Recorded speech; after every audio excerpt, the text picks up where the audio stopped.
Hey Stoic friends, welcome back to the one place where the truth doesn't blink.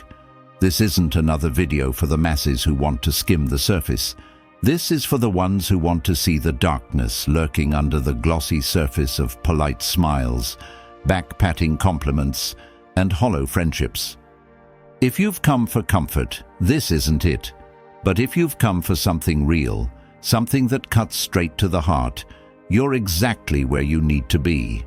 You've felt it, that gnawing sense that something was wrong, but you couldn't put your finger on it. That conversation that left you empty despite the laughter. The compliment that hit with the wrong tone, like poison wrapped in velvet. The subtle shift in the air when you walked into the room, but no one seemed to notice. You smiled, nodded, walked away, telling yourself, "It's nothing. I'm overthinking." But deep down, in the marrow of your bones, you knew. You could feel it. Envy. Falsehood. It was there, wearing a friendly face, disguised as kindness. Seneca once said, "Envy of others is always a consequence of our inability to develop ourselves." It's true, but what he didn't warn us about is how envy wears the skin of friendship, and falsehood wears the mask of love. It isn't the obvious enemies we need to fear. No, it's the ones who cheer when we rise and secretly wish for our fall. It's the smile that seems genuine, but never quite reaches the eyes. It's the friend who calls you their brother while whispering behind your back. It's the one who watches you succeed with a face full of praise, but a heart full of resentment. That's the venom. That's the poison. And it's everywhere, but only if you've learned to see it. Today, I'm going to walk you through 10 Stoic ways to recognize envy and falsehood in others. Not the soft advice you've heard 1,000 times. Not the fluffy words that make you feel better for 5 minutes, but don't change a damn thing. No, today we're going deeper. I'm going to show you the 10 Stoic keys that unlock the secrets to seeing envy and falsehood for what they really are, not just in the people around you, but in your own reflections. The moments you felt something was wrong but didn't have the words. The conversations you left feeling hollow but never understood why. We're going to expose those lies, shine a light on those shadows, and give you the power to see through them. Not with naive optimism, but with Stoic clarity. You didn't ask for this, but you needed it. I'm going to show you the subtle signs, the emotional fingerprints of envy and falsehood, not through textbook psychology, but through raw, real, human moments you've already lived. The times when your gut told you something wasn't right, but your mind tried to ignore it. The times when you trusted people who, deep down, didn't deserve it. And the times when you thought you were alone, but you weren't. There was always someone watching, someone wishing you'd stumble, someone clapping for your downfall in disguise. This video isn't for the naive. It's for the ones who have been burned by someone who wore a smile while holding a knife. For those who trusted, only to be stabbed by the ones they least expected. For those who fought to grow, to rise, only to have others dim their light with passive-aggressive jabs and subtle shade. If you've ever been the target of silent sabotage, or worse, the invisible enemy sitting at your table, this is your wake-up call, and I'm not here to sugarcoat it. Let each word sink in. Let it marinate in your memory, because once you see it, you can never unsee it. Like scars etched in your soul, these truths will stay with you forever. And when you walk away from this video, you won't just have knowledge. You'll have the awareness to protect your peace from those who would steal it without a second thought. You'll have the power to see the hidden envy in every handshake, the falsehood in every praise, and from now on, you won't let it slide. Drop a comment below. I trust the silence more than the smile, Because silence doesn't lie. Silence sees what the noise tries to hide. It's in the quiet moments that the truth speaks loudest. Like, comment, share, subscribe. Not because we're growing a channel, but because we're growing minds that can't be fooled. This isn't a video. This is awareness. Let's begin. Number 1. They applaud you, only when you're down. Ever notice how some people suddenly swarm around you when you're broken? It's as if they thrive on the scent of your suffering. They rush to show you their support when life is kicking you in the teeth. When you're stumbling, lost in the dark, they're all over you, flooding you with false empathy. But the moment you rise from the ashes, the moment you begin to stand tall again, they vanish. Silence. They're too busy to even acknowledge your success. Or worse, they drop those casual, backhanded remarks like, "Wow, you must really be lucky right now." That's not support. That's poison dressed in a smile. That's envy in its most dangerous form, cloaked in fake concern, pretending to be a friend. These are the people who feast on your brokenness. When you're weak, it elevates them. Your failures give them comfort. They need you down, because when you're crawling, they can stand taller. Epictetus once said, "If evil be spoken of you and it be true, correct yourself. If it be a lie, laugh at it." But here's the truth he didn't say. Sometimes the lie isn't just a rumor. Sometimes it's a hug. Sometimes it's the applause when you're at your lowest, followed by nothing when you rise. That's the lie, and it's wrapped in their pretend concern for you. They won't criticize your downfall. No, your failure is their lifeline. They'll comfort you when you're stuck, pat you on the back when you're drowning, as if they care. But once you get back on your feet, start winning, they can't bear it. They'll act like you've become a stranger. Envy doesn't always roar. Sometimes it whispers in the quiet moments. It wears the face of a friend, bringing you coffee when your heart is heavy, only to disappear when you start rebuilding your life from the ground up. You've seen this before. You've felt this coldness. And maybe, just maybe, you questioned yourself. Thought you were overreacting, but you weren't. Your gut was telling you the truth all along. They never hated you. They hated your strength. They feared your transformation. Your rise served as a reminder of everything they chose not to become. Your progress, your ability to break free, was their worst nightmare. Because deep down, they can't stand that you were willing to become what they were too afraid to be. Number 2. They joke, but it always cuts. They call it just a joke, but every word feels like a razor slicing through your skin. You're sitting there, sharing a piece of your soul, your dreams, your wins, something that makes you feel alive. And suddenly, there it is, the snide remark, the subtle jab wrapped in a laugh, the smirk they throw in, the dig that everyone else laughs at, but you feel it like a wound that won't heal. That's not humor. That's venom disguised as comedy, and they'll always have that excuse ready. Chill out, I'm just messing with you. But it's never random. It's calculated. The moment you stand tall, proud of your own strength, they strike. The moment you speak with confidence, they take the air out of your lungs with a well-placed insult. It's never accidental, it's deliberate, a slow, creeping poison that they want to inject into your spirit. Marcus Aurelius once said, "The best revenge is to be unlike him who performed the injustice." And that's your answer? Stay still. Stay unshaken.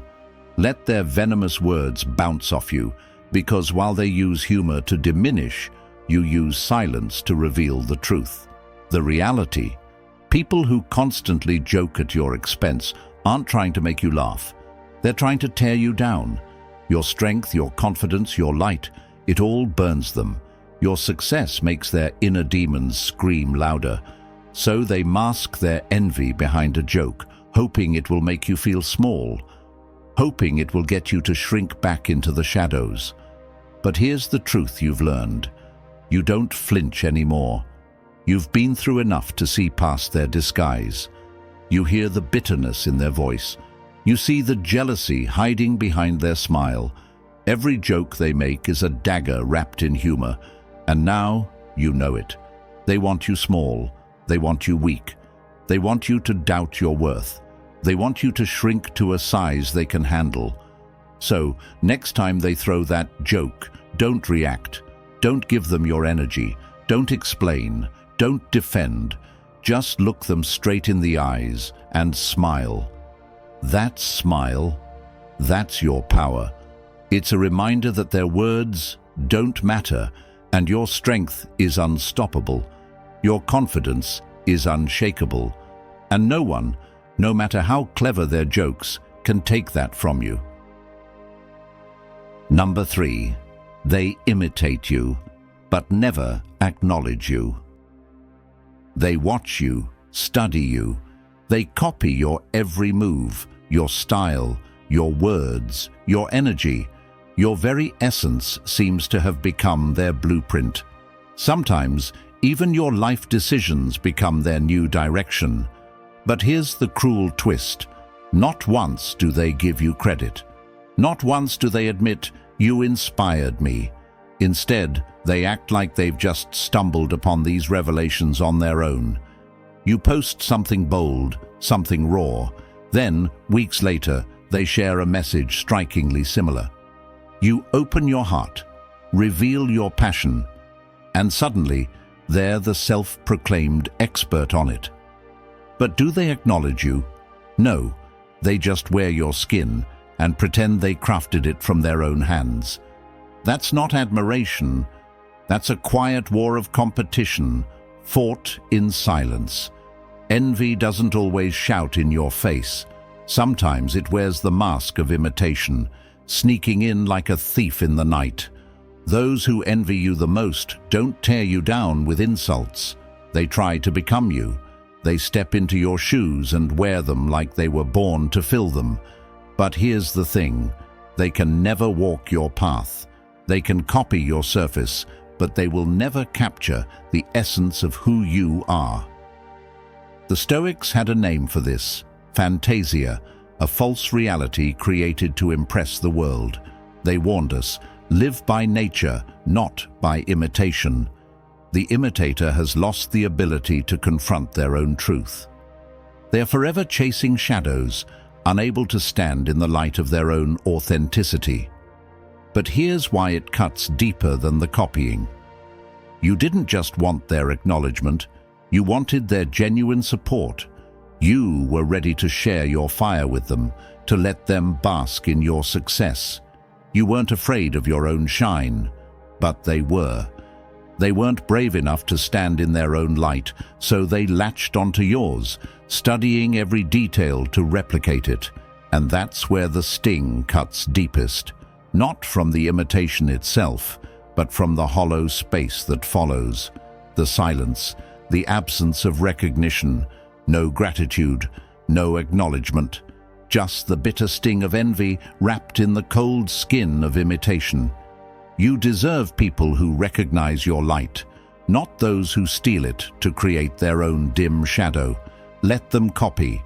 Let them play, pretend. Because here's the truth. They can imitate your moves, but they will never embody your soul. You didn't just do something, you became something, and they're still stumbling, trying to understand who they are, while you're already far ahead, unapologetically yourself. Number 4. They suddenly compete with you over everything. You mention you've started hitting the gym. Next thing you know, they've joined the same one. You share that you're learning a new skill, and suddenly they're flaunting something better. Your victories, once celebrated, now feel like battles. Battles fought not with the world, but with someone you once called a friend. This isn't friendship. This is unspoken, cold warfare. The competition isn't loud. It doesn't need to be. It's subtle, insidious, and calculated, but you feel it. Every conversation is a minefield. Every word you say, a trigger. They've turned every inch of your progress into a new battleground, a new comparison, a new flex, a new way to show you that somehow they're ahead. But why? Why this silent war? Because your growth threatens their very identity. Seneca warned us, "He who envies others does not obtain peace of mind." And this is the truth you're witnessing. People who are so entangled in their own insecurities, they can't fathom growth without seeing it as a threat. Your success doesn't inspire them, it terrifies them. And instead of celebrating your strides, they try to outpace you, to prove something to themselves that you never asked them to prove. You didn't start this race. You were simply trying to improve, to evolve. But now you're caught in this strange tug of war where nothing you do can exist without triggering their hidden fears. Their insecurities spill out in every conversation. You talk about your dreams. Suddenly they're overshadowed by theirs. You mention your struggles. They flick them aside, as if your battles are just a footnote to their own. You never asked for this. You never wanted competition. You wanted connection. But their envy cannot allow it. They can't stand to see you rise without needing to pull you back down. This is the kind of person who can't rejoice in your victories. Because every step you take forward, no matter how small, is a reminder of the steps they didn't take. The moments they let slip by while they were too busy measuring themselves against you. So what do? You stop shrinking. You stop apologizing for your progress. You stop explaining your pace, your path, to soothe their fragile ego. Because someone who truly cares about you won't compete with your growth. They'll protect it. They'll nurture it. They'll cheer you on. Let them race in circles, trapped in their own reflection.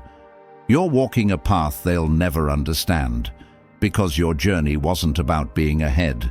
It was about becoming whole. And that's a victory no one can steal from you. Number 5. They praise you in public, but undermine you in private. They cheer for you when the spotlight's on you. In front of the crowd, they raise you up with words like inspiration and legend, drenching you in false admiration. It feels good. You stand tall, thinking they truly see your worth. But behind closed doors, that's where the real truth hides. Suddenly, your work is nothing special. Your success, not that profound. They whisper doubts about your intentions, question your talent, sow seeds of insecurity in the ears of those who don't deserve to hear them. This isn't a coincidence. This isn't just how some people are. This is manipulation. Public praise is a game. It earns them social currency, makes them seem noble, supportive, like they're in your corner. But their private criticism, that's the truth they hide. The truth that stinks of jealousy, resentment, and fear. The truth they can't bear to show anyone, not even themselves. Marcus Aurelius once said, "The soul becomes dyed with the color of its thoughts." And in their case, their praise is tainted. It's drenched in bitterness, contaminated by the venom of their own insecurities. Your rise, your light. It's a reminder to them of everything they haven't done. And that's why they can't fully accept your shine. It's gut-wrenching, isn't it? You wanted to believe in their words. You wanted to think they saw your value, your potential, your worth. But now you feel it. The split. The energy doesn't match the words anymore. It doesn't add up. They smile in your face, talk about how proud they are. But inside they don't feel pride. They feel threatened, and that's why they wear a mask, shifting between praise and poison, switching their persona like a chameleon, light when it serves them, darkness when it doesn't. But here's the brutal truth. Genuine support doesn't change based on who's watching. It doesn't flinch in the dark. It doesn't grow cold when no one's around. It's constant. It's authentic. It's unwavering. When you feel that split in someone's energy, pay attention. It's not a supporter standing there. It's a shapeshifter, someone who only cheers for you when they can control your narrative, and when they can't, they tear it down in silence. Guard your name, guard your peace, protect the parts of you that glow, because some people only praise you when they think they're the ones writing your story, and when they lose that grip, they rewrite it behind your back, in whispers. Number 6. They downplay your pain, but exaggerate theirs. You open your chest with trembling hands, offering something most people spend their lives hiding, your pain. You strip away the armor and whisper the truth that's been burning inside. I'm not okay. You expect softness. You expect presence, maybe even a moment of silence that says, I see you. But what do they give you? A shrug, a deflection, or worse, a hijack. Suddenly it's not about you anymore. Your wounds vanish beneath the sound of their voice as they launch into another saga of their own suffering. You're no longer the one who needs holding. You're just an audience to their theater. What just happened wasn't care. It was a quiet theft, a robbery of emotional space. Your pain, sacred, rare, and honest, got traded for their spotlight. Because the moment you became vulnerable, they felt the weight shift, and they couldn't handle it. You being broken made them uncomfortable. You being human made them feel irrelevant. So they had to reclaim the narrative, and they did it the only way envy knows how, by minimizing yours and inflating theirs. You start to notice the pattern. Every time you open up, they downplay your feelings. Every time you say, "This hurt me," they say, "You think that's bad? Listen to mine." It's subtle but brutal.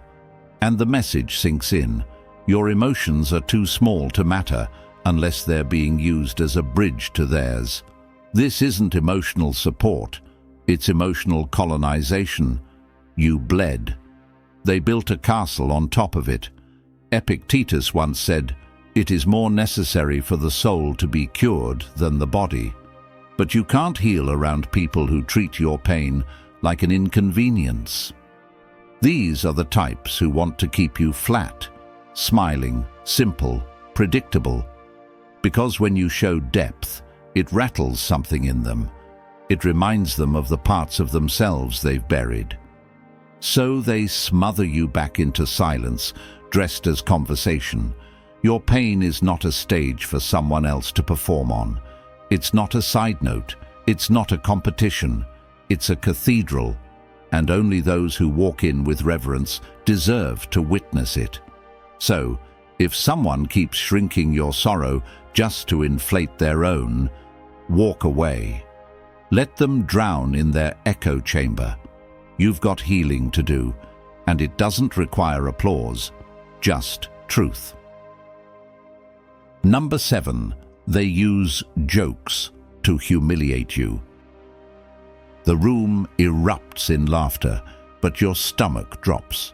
That one comment, it wasn't just a joke. It was a bullet dressed in glitter, a punchline dipped in poison. "You? Smart?" they say, grinning. "She's cute. For someone like you." They look around for laughs. And when they get them, they lock eyes with you, smirking like it was all in good fun. "Relax, bro," they say, "just messing around." But you feel it. That wasn't teasing. That was targeted fire masked as banter. This is how envy hides, behind sarcasm and smooth delivery.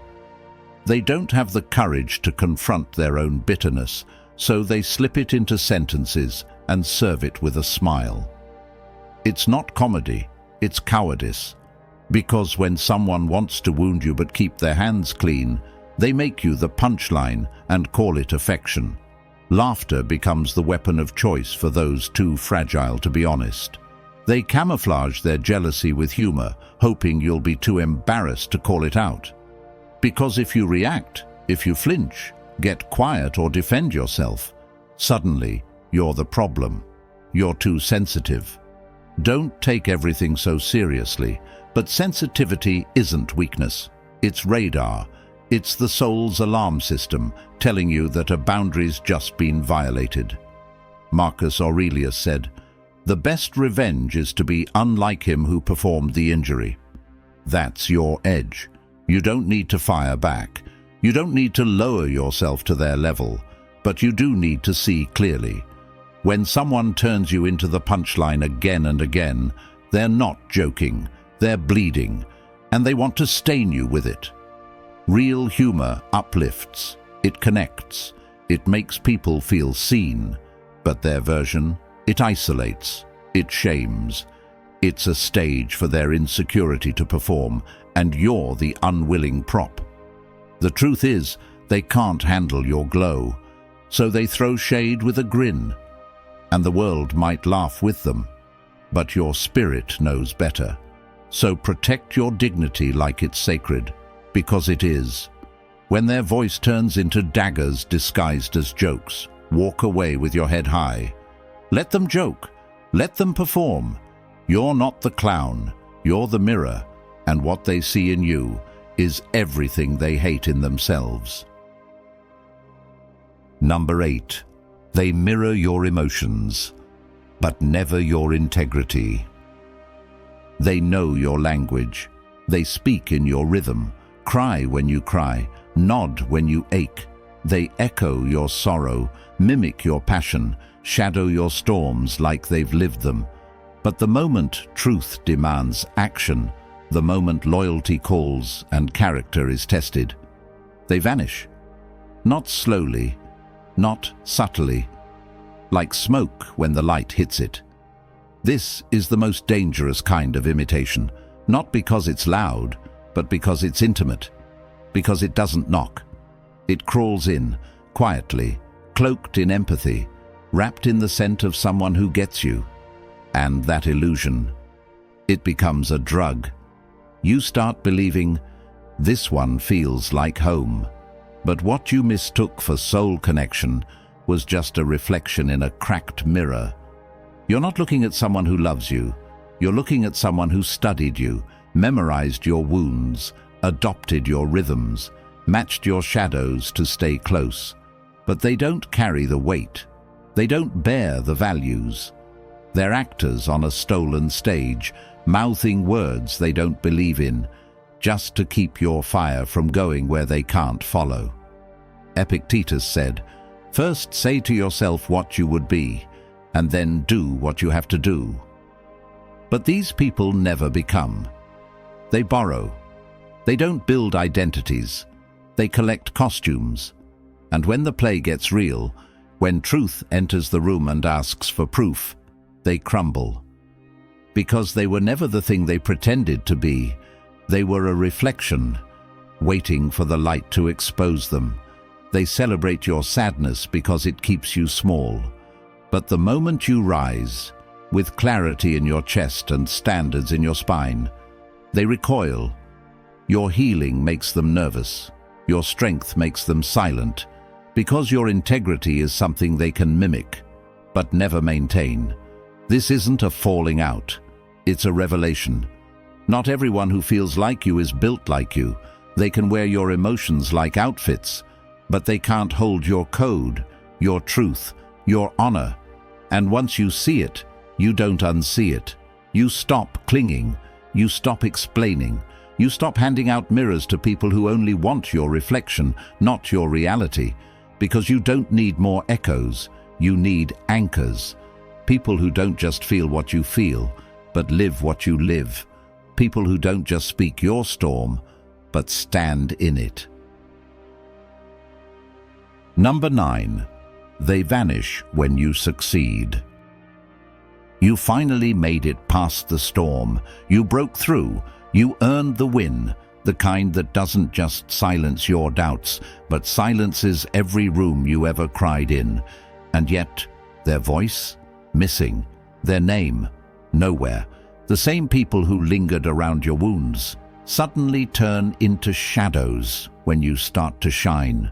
No call, no text, not even a hollow "congrats." Just silence. But that silence, it's not neutral, it's not innocent. It's a funeral for their illusion of superiority. And they're mourning. Because the version of you they loved was the one on your knees, the one questioning your worth, the one they could pity, manage, manipulate. But now, you're untouchable, and they hate it. Seneca once wrote, "It is the power of the mind to be unconquerable." And the moment your mind became a fortress, they packed up their envy and left. Because your victory wasn't just a moment, it was a mirror. And what they saw staring back was their own stagnation, their own cowardice, their own refusal to grow. They were loud when you struggled, eager to offer sympathy with strings attached. But now that your hands are full of trophies, not tears, silence, cold, calculated, cowardly, and don't you dare chase that quiet. Don't you reach for ghosts who only clap for corpses, because their absence, it's a confession, a whisper that says, "I never believed in you, I only believed in your weakness." Let that sink in. Let that silence echo until it breaks the illusion that they ever cared. Because real ones don't vanish when you rise. They rise with you. They don't watch from the dark. They stand in the light beside you, unthreatened, proud, present. So let them disappear. Let envy walk itself out. You're not here to make bitter souls comfortable. You're here to burn, to soar, to awaken every inch of potential that ever scared them into silence. You didn't lose them. You outgrew their shadows. You stepped into a light they were never meant to walk in. And from this day forward, you never dim yourself to keep the jealous warm. Number 10. They turn others against you quietly. It doesn't start with a scream. It starts with silence, subtle shifts, a strange glance here, a missed reply there. Rooms that once felt like home now feel like traps, and you're standing in the middle wondering, did I do something wrong? But no, you didn't change. The energy did. The warmth left. The tides turned. Because somewhere in the shadows, someone envious of your presence began crafting a quiet war. Not with fists, not with fire, but with whispers. They won't confront you. That would require courage. Instead, they operate like venom, slow, sneaky, and silent. One lie at a time. One twisted version of your truth. They drop doubt into conversations like poison into wine. And they watch others sip it, smile, and slowly turn away from you. They want you exiled, emotionally excommunicated. They want you surrounded by familiar faces that no longer see you. Because what they envy most isn't your success. It's your influence, your light, your ability to walk into a room and make people feel something real. So they smear it, quietly, consistently, like cowards dressed in friendliness. Marcus Aurelius said, "If it is not right, do not do it. If it is not true, do not say it." But these people are not driven by truth. They're driven by hunger, not for justice, but for destruction. Not because of what you did, but because of who you've become. Undeniable. They twist your strength into arrogance, your kindness into manipulation, your growth into betrayal. They repaint your story with their bitterness and hand it out like gospel. And if you're not vigilant, you'll start doubting your own reflection. You'll shrink. You'll silence your voice. You'll apologize for simply evolving. But don't. This is not your punishment. This is your purification. Because the ones meant to walk with you will hear the lie and still feel the truth in your presence. They will look at you and know the light didn't lie. Let your integrity thunder louder than their rumors. Let your silence terrify them more than confrontation ever could. Because real power doesn't scream back. It just keeps rising, untouched by shadows, unbothered by whispers. They didn't break you. They revealed themselves. And that's your freedom. Envy doesn't always come with claws. Sometimes it holds your hand, smiles in your face, laughs at your jokes, while secretly praying you fall. And when you finally start seeing the cracks in those masks, when you feel the shift in energy that words can't explain, that's not paranoia. That's your soul screaming, "Wake up." This isn't madness. This is clarity. This is your rebirth. Because truth doesn't knock, it breaks the door. And yes, the moment you rise, the crowd thins. The air gets colder. The noise dies down. But so does the weight of fake love, forced smiles, and forged loyalty. You weren't made to be liked by everyone. You were forged to become unforgettable. Let them gossip. Let them vanish. Let them twist your name into something it never was. Because the ones who carry light will always trigger the ones who live in shadows. You were born to disrupt the false, to expose the weak, to shatter the illusions they hide behind. And if this spoke to something deep inside you, don't just watch. Engage. Share your fire. Flood the comments with your affirmations. Speak your truth out loud. And if you're ready to walk this road with power, subscribe. Because now you're not just awake, you're armed.